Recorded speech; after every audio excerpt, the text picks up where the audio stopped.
Hello gamers, this is Sai and welcome back to Which Way Games. Now what could be behind that bump in the night?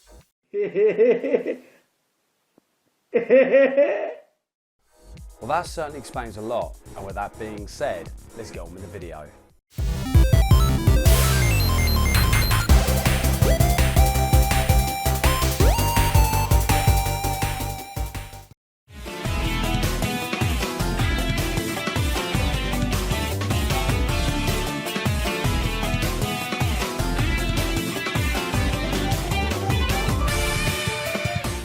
Now the month of the supernatural has finally arrived, I feel perhaps a change of location will get gamers in the mood for horror and suspense.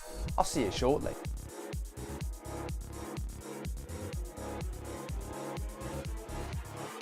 A few moments later.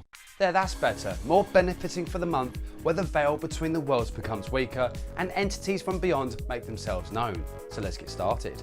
Since the dawn of time, there have been tales of otherworldly creatures with supernatural abilities lurking in the darkness. Paranormal beings terrorizing humanity through the ages and claiming countless victims in the process. But obviously these fables are the subject of imagination and fantasy, or is there more than meets the eye when it comes to the world of the supernatural? All around the world there have been many theories as to what lays beyond the mortal coil, as well as the origins to some of the famous legends surrounding the creatures of the night. For example, what really happened when Spring Hill Jack ran across the rooftops of Victorian England? Who are the three entities causing night terrors throughout history? And what should be done if a mysterious man appears on the crossroads when the moon is full? The answers to these questions no one truly knows, but it did inspire the world of entertainment. It seems that humanity is intrigued when it comes to the mysterious, with plenty of books, films and theatrical plays about the world of horror and suspense. With all the different creatures causing fear and panic through the ages, there is one in particular that stands out above the rest, and this is the Prince of Darkness himself, Dracula. Made famous thanks to Bram Stoker's Dracula, the vampire would go on to be portrayed by many actors over the years, such as Christopher Lee and Bela Lugosi. Obviously other actors such as Boris Karloff and Peter Cushing would also become kings of horror on the silver screen, which seemed the perfect playground for this popular form of entertainment. Of course, one other playground for the supernatural and the horror is the world of gaming, with a multitude of games devoted to this genre. So with that in mind, let's go back to where it all started.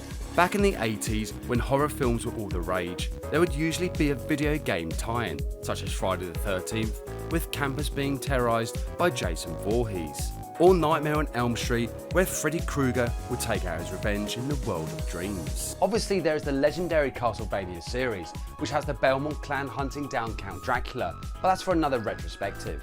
More and more games will start to appear, staying within the action platformer genre, that tiptoed that line between family-friendly fun and the stuff of nightmares. However, over time, these games started to introduce the concept of survival, which in itself was paramount to complete the game. Gamers would get themselves worked up in a frenzy when being confronted by the game's boss, and one encounter I remember is having to deal with a being called Scissor Man from the Clock Tower series. Eventually, the horror games of the 8-bit and 16-bit era of gaming evolved into point-and-click adventure games, but with a ghoulish theme to them. Some of the classics such as 11th Hour and 7th Guest added a sense of realism with horror-based games, but gamers wanted more, and they certainly got this, which sent shivers up and down their spines. Survival horror games started to become popular, with some gamers saying that the original Alone in the Dark was the scariest game made at the time. The combination of atmospheric music as well as a compelling storyline drew gamers in, making them imprint themselves on the character they choose to control. And with a clever use of camera angles and an unseen threat from beyond, the survival horror genre was born. But why do gamers love games that delve into the supernatural and the occult? Is it the thrill of the unknown, or are they just intrigued as to see what lays beyond the veil? Eventually, the survival horror genre was blessed with a fantastic as well as creepy Resident Evil, which when was released resulted in multiple games as well as several films in the world of entertainment. And of course, other games would follow the survival horror format, such as Silent Hill, Nightmare Creatures, and even a remake of Alone in the Dark. Whereas the infamous Resident Evil had zombies and an underlying plot, which I'll come back to in future videos, Silent Hill Nightmare Creatures had gamers questioning what was real and what was not. It seemed that gamers couldn't get enough of games that would make them jump, as well as question the very existence of spirits from beyond.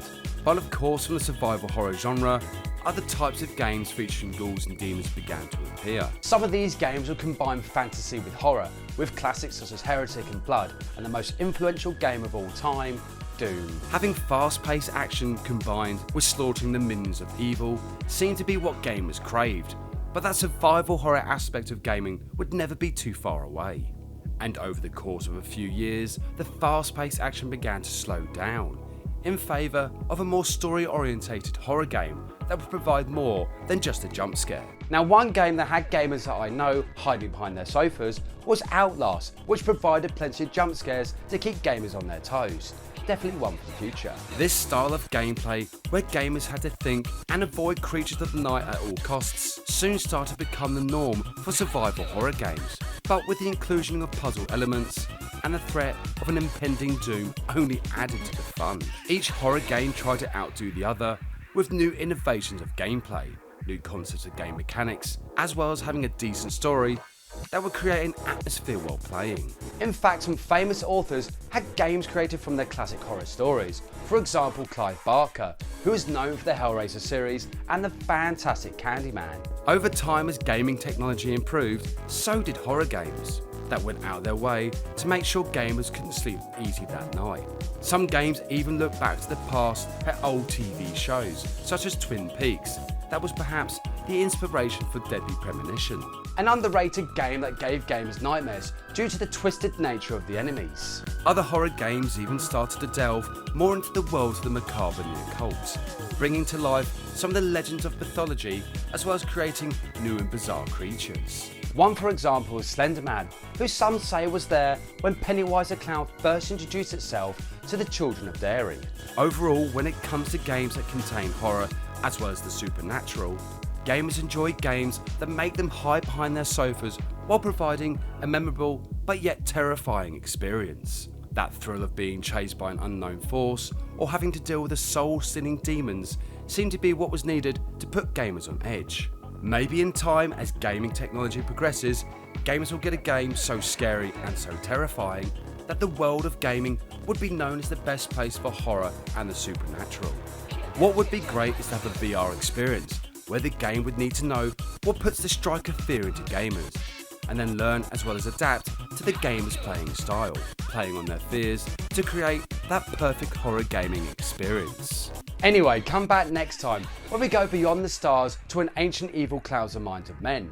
But can one man stand alone for a bid for survival? Thank you so much for watching, and see you next game.